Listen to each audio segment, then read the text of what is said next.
In the late 1970s, people of Japan were getting in the state of panic because Japan के लोग रात में किसी unknown reason की वजह से जापान के सुनसान गलियों में से गायब हो रहे थे। और इसी रीजन को देखते हुए जापान में लोगों ने अपने घर से बाहर निकलना तक बंद कर दिया था रात में। और जितने भी लोग गायब हुए थे, लापता हुए थे, उनमें से ज़्यादातर लोग बच्चे थे। इसलिए जापान के ज़्यादातर पेरेंट्स ने अपने बच्चों को रात में अपने घर से बाहर क्या, दिन में भी अपने बच्चों को बाहर भेजना तक बंद कर दिया था। स्कूल बिल्कुल खाली रहने शुरू हो गए थे। And in the last this whole case was connected to the story of none other than Kuchisake Onna, the real urban legend of Japan. So guys, my name is Fremi and in this video we are going to talk about none other than Kojisake Onna, the real urban legend of Japan. But उससे पहले I want to say that Happy New Year to you and your family. May God bless you and your family. बाकी I don't know कि ये मेरे channel की इस साल की पहली वीडियो होगी, इस चैनल के ऊपर 2023 की पहली वीडियो होगी, या तो ये 2022 की लास्ट वीडियो होगी। बाकी जो भी होगा अच्छा होगा। बाकी यार आई वांट कि इस साल के एंड तक, 2023 के एंड तक ये मेरा कोई भी एक चैनल हिट हो जाए और मैं भी कुछ या थोड़ा बहुत फेमस हो जाऊँ। So let's start with the story of Kuchisake Onna. So let's start from the start. Japan के लोगों का कहना है कि कोचिसाके ओना बहुत ही ज़्यादा सुंदर लड़की थी, पर वो हर टाइम अपने मुंह के ऊपर मास्क लगा के रखती थी। वो मास्क लगा के रखती थी, पर जो उसका बाकी फेस था वो काफ़ी ज़्यादा सुंदर था। उसकी आइज़ काफ़ी ज़्यादा ब्यूटीफुल थी और साथ ही साथ उसके काफ़ी सुंदर घने काले बाल थे, लंबे लंबे। और वो रात में जापान के सुनसान गलियों में घूमती थी। पर द ओनली थिंग वॉज उसके फेस के ऊपर काफ़ी लंबे लंबे स्कार थे, इस ईयर से लेके इस ईयर तक, जैसे जोकर के होते हैं। उसके वैसे ही स्कार्स थे और इसी वजह से वो हर टाइम अपने मुंह के ऊपर एक मास्क लगा के रखती थी।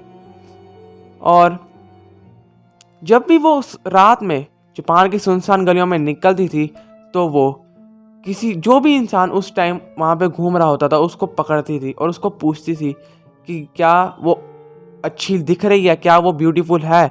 और अगर कोई इंसान बोलता था कि नहीं वो ब्यूटीफुल नहीं है, तो वो उसी टाइम अपनी जेब में से कोई शार्प ऑब्जेक्ट या लाइक सीजर या नाइफ निकाल के उसको उसी टाइम मार देती थी, क्योंकि वो ऐसी चीज़ें अपने साथ रखती थी हर टाइम। बट अगर कोई इंसान गलती से बोल देता था कि yes you are looking very very cute and beautiful, तो वो अपना मास्क उतारती थी और फिर उससे पूछती थी क्या वो अभी भी सुंदर दिख रही है। तो अगर अब इंसान बोलता था कि नहीं, तो वो पहले इंसान की तरह उसको वैसे ही मार देती थी। और अगर कोई इंसान बोलता था यस कि वो अभी भी ब्यूटीफुल लग रही है, तो वो उसी टाइम उसको पास बुला के बोल देती थी कि आ जा, तेरे मुंह पे भी ऐसे निशान मार देती हूँ। फिर उसके वो भी जैसे उसके मुंह पे इतने लंबे लंबे स्कार्स थे, वो उसके मुंह को भी काट देती है, लिप्स से लेके ईयर तक दोनों साइड से उसके दूसरे इंसान के भी मुंह को काट देती है। और इसी के बाद दूसरे इंसान का माउथ काटने के बाद वो इंसान वहीं पे गिर जाता है और कोचिसाके ओना गायब हो जाती है। और वो इंसान लैक ऑफ ब्लड के कारण, क्योंकि उसका इतना ज़्यादा ब्लड निकल जाता है कि वो उसी टाइम मर जाता है तड़प तड़प के। तो ये तो थी जापान के लोगों के हिसाब से स्टोरी। पर कुछ थ्योरीज ये भी बताती हैं कि कोचिसाके ओना की हिस्ट्री भी थी। तो let's start with the history number 1 of Kuchisake Onna. Kuchisake ओना की हिस्ट्री नंबर 1 में ऐसा लिखा है कि वो काफ़ी ज़्यादा सुंदर गर्ल थी। She was very very beautiful और वो जापान के एक छोटे से गांव में रहती थी। पर जिस गांव में वो रहती थी उस गांव में एक दिन एक समुराई आता है और समुराई और उसको वन साइड लव हो जाता है। और उसके बाद उन दोनों की फैमिलीज, समुराई की फैमिली और कोचिसाके ओना की फैमिली, उन दोनों की मैरिज करवा देती है, जिसके बाद वो दोनों इकट्ठे रहते हैं। पर जो समुराई होता है वो ज़्यादातर टाइम वॉर्स में रहता है, फाइट्स में रहता है, क्योंकि समुराई एक टाइप का फाइटर ही होता है। जब भी वो वॉर्स में जाता है, क्योंकि वो ज़्यादातर टाइम वॉर्स में रहता है, फाइट्स में रहता है, तो इसलिए कोचिसाके हर टाइम अपने घर में अकेली ही रहती है। और इसी के चलते एक दिन कोचिसाके का अफेयर हो जाता है दूसरे लड़के के साथ, जो कि उनके गांव का नहीं होता है, किसी दूसरे टाउन का होता है वो। पर उसके बाद एक दिन गांव के लोगों से समुराय को पता लग जाता है कि उसकी वाइफ क्या कर रही है। इसके बाद समुराय को इतना ज़्यादा गुस्सा आता है कि वो सीधा अपने घर पे जाता है और उससे लड़ाई करता है। उसको पनिशमेंट के तौर पे वो अपनी तलवार निकालता है और उसके मुंह पे मार देता है, जिसके बाद उसके मुंह पे एक बहुत बड़ा कट लग जाता है जो कि एक ईयर से लेकर दूसरे ईयर तक जाता है, जैसे कि आपने जोकर मूवी में देखा ही होगा। और अगर नहीं देखा है तो मैं स्क्रीन पे फोटो लगा दूंगा।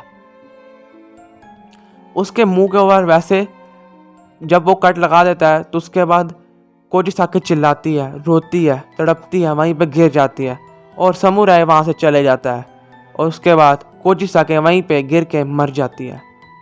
ये थी हमारी story number 1, you can say the history of Kuchisake Onna number 1। और इसी के बाद ही जब वो मर जाती है उसके बाद वो अपना बदला पूरा करने के लिए हर एक इंसान के मुंह के ऊपर वैसे कट्स मारती है। और अगर अब बात करें स्टोरी नंबर 2 की और यू कैन से हिस्ट्री नंबर 2 की, तो उसमें ये कहा गया है कि कोजिसाके ओना बहुत ही ज़्यादा सुंदर थी और वो एक दिन किसी डेंटल डॉक्टर के पास जाती है, I want to say that dentist के पास जाती है। और वो डेंटिस्ट कोजिसाके से इतना ज़्यादा जेलस होता है कि वो उसके मुंह पे कट मार देता है। जैसे कि मैंने आपको पहले ही बताया वैसे ही वो उसके मुंह के ऊपर कट मार देता है और उसके बाद वो उसको ये बोलता है कि ये ट्रीटमेंट के चलते हुआ है, कि ये गलती से हो गया, कि उसकी गलती नहीं है, पर उसने ये चीज़ जानबूझ के करी थी। और उसी के बाद जब उसके कट लग जाता है तो उसके बाद पूरे विलेज में, पूरे गांव में कहीं पर भी उसकी शादी नहीं होती है और उसके बाद वो सुसाइड कर लेती है, जिसके बाद वो गोश्त बन जाती है। और सबसे पहले तो वो डेंटिस्ट को ही मारती है और उसके बाद वो जिसको भी मिलती है और पूछती है कि वो सुंदर लग रही है कि नहीं। अगर कोई बोलता है नहीं तो वो मार देती है, अगर कोई बोलता है हाँ तो भी उसका मरना तय है। मतलब कि हाँ बोलो कि ना बोलो, मरना तो है ही है।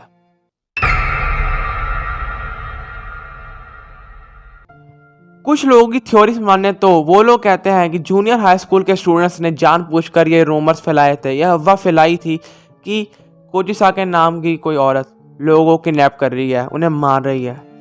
और इसी के चलते, क्योंकि वो स्टूडेंट स्कूल नहीं जाना चाहते थे, इसलिए उन्होंने जानबूझकर ये रूमर्स फैलाए थे, जिसकी वजह से उन्हें स्कूल ना जाना पड़े। जो रियल स्टोरी अब मैं शुरू करने वाला हूं, तो ये बात है इन दिसंबर 1979 से कुछ टाइम पहले। और ये स्टोरी है कि एक ओल्ड वुमन, जो कि एक फार्मर थी, किसान थी, एक ओल्ड वुमन अपने घर से बाहर जाती है रात में वॉशरूम के लिए, क्योंकि उसका घर उसके मेन हाउस में नहीं होता है, उसके घर से थोड़ी दूर कहीं होता है। तो इसलिए वो जब वॉशरूम करने जाती है अपने घर से थोड़ी दूर तक, और रात का टाइम होता है, बिल्कुल अंधेरा होता है, और उसी टाइम जब वो वॉशरूम करके दरवाज़ा खोल के बाहर निकलने लगती है, उसको वहाँ पर एक औरत दिखती है जिसने वाइट कलर के कपड़े डाले होते हैं, बिल्कुल भूतिया कपड़े, और उसके मुंह के ऊपर बड़े बड़े स्कार्स होते हैं, और उसने अपने हाथ में एक बहुत बड़ा नाइफ लिया होता है। और यही सब देख के वो किसान औरत उसी टाइम सदमे में आ जाती है, डर जाती है बिल्कुल ज़्यादा ही। और यही स्टोरी सबसे पहले कवर गई थी in the newspaper of Japan name as Gifu Nichi Nichi शिनबुन में। आई नो कि मैं प्रोनाउंसिएशन गलत कर रहा हूँ शायद, but this is you can see the name on the screen, Gifu Nichi नीची शिनबन। ऑन द डेट 26 जनवरी 1979 में पहली बार जीफू नीची नीची शिनबन नाम के न्यूज़पेपर में ये न्यूज़ कवर हुई कि ऐसे ऐसे एक औरत को एक भूतिया लड़की दिखी है जिसके मुंह पे बहुत बड़े बड़े स्कार्स है, और वो हर टाइम अपने हाथ में चाकू लेकर, नाइफ लेकर घूमती है।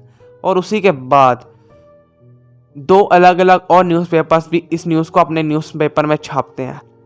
इसमें से एक न्यूज़पेपर है जिसका नाम है शुकन हसाई, जो कि 23 मार्च 1979 में अपने न्यूज़पेपर में ये न्यूज़ कवर करता है। और इसके बाद जो दूसरा न्यूज़पेपर कंपनी होती है, इसका नाम है शुकन शिंचो, वो 5 अप्रैल 1979 को अपने न्यूज़पेपर में ये न्यूज़ कवर करती है। और इसी के बाद ये न्यूज़ आग की तरह फैलनी शुरू हो जाती है। ये न्यूज़ जापान के cities like Koriyama, Fukushima, Hiratsuka, Kanagawa, Kushiro, Hokkaido, Niiza, Saitama and the old Japan was in the panic state.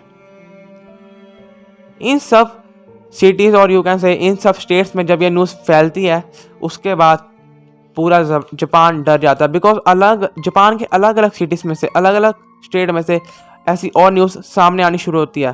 पर एक दिन ऑन द डेट 21 जून 1979 को एक न्यूज़ आती है जिसमें बताया गया कि जापान में एक सिटी, हिमेजी सिटी में एक वुमेन को अरेस्ट किया गया बिकॉज उसने अपने मुंह पे फेक स्कार्स बनाए हुए थे बड़े बड़े, और हाथ में एक बहुत बड़ा नाइफ लेके और एक भूत के ज़्यादा ड्रेसअप किया हुआ था। और इसी को देखते हुए पुलिस ने उसको अरेस्ट कर लिया। और इसी के बाद बाय द एंड ऑफ अगस्त 1979 ये न्यूज़ बिल्कुल ही डेड हो गई, बिल्कुल ख़त्म हो गई, बिकॉज उसके बाद केसेस आने तक भी बंद हो गए थे। बट कुछ थ्योरीज की माने तो उनमें यह कहा गया है कि ये सब फेक है।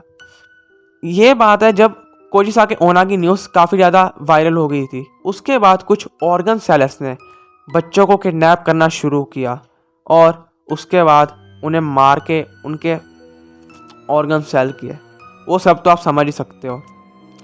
और वो ऑर्गन सेलर्स ने ये सब किया, और उसके बाद जैसे ही कोजी साके ओना की न्यूज़ भी ख़त्म हो गई वैसे वैसे वो लोग भी गायब हो गए। बट अभी भी ये चीज़ तो सोचने वाली है कि जो बच्चे गायब हुए थे, लापता हुए थे, वो अभी भी कहाँ हैं। किसी को आज तक उनके बारे में कुछ पता नहीं लगा है। एक लास्ट थ्योरी है जो कि ऑर्गन सेलर वाली है, बाकी कोई थ्योरी नहीं है। बाकी यही थी कोजी साके ओना की स्टोरी। बट उससे पहले I want to tell you that अगर कभी भी कोजी साके ओना आपके सामने आ जाए तो आपको क्या करना चाहिए। How to get safe from Kuchisake साके ओना। अगर कोजी साके ओना कभी भी आपसे मिले और आपको पूछे कि वो कैसी लग रही है, सुंदर लग रही है कि नहीं लग रही है, तो अगर आपने हाँ या ना में जवाब दिया तो फिर आपको पता ही आपके साथ क्या होगा। पर अगर आपने ऐसे रिएक्ट किया जैसे कि हाँ ओके ओके ठीक है, एवरेज एवरेज, अगर आपने ऐसे रिएक्ट किया कि जैसे ओके ओके ठीक है, एवरेज, हाँ, इतनी देर में कोजी साके ओना कंफ्यूज हो जाएगी और उतनी देर में आप फटाफट भाग लेना।